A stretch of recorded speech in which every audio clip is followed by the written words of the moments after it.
আসলে মর্মান্তিক একটা দুর্ঘটনা ঘটে গেল। এখন আছে বর্তমানে উত্তরা মাইলস্টোন কলেজের সামনে। মাইলস্টোন কলেজের পিছে যে একটা বাচ্চাদের স্কুল আছে, কিন্ডার গার্ডেন, ওই কিন্ডার গার্ডেনে মূলত আছে হেলিকপ্টারটা পড়েছে। অনেক মানুষ, ছাদের উপরে মানুষ, ছাদের নিচে মানুষ, সব জায়গাতে মানুষ। এখানে ফায়ার সার্ভিস, বাংলাদেশ পুলিশ, সেনাবাহিনী, এসপিবিএন, আর্মড এয়ার ফোর্সেস সবাই আছে।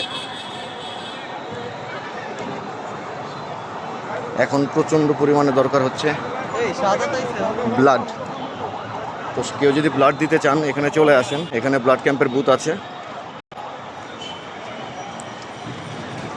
ব্লাড ক্যাম্পের বুথে এসে আপনারা ব্লাডটি দিয়ে যাবেন দয়া করে। এখানে অনেক ব্লাড দরকার।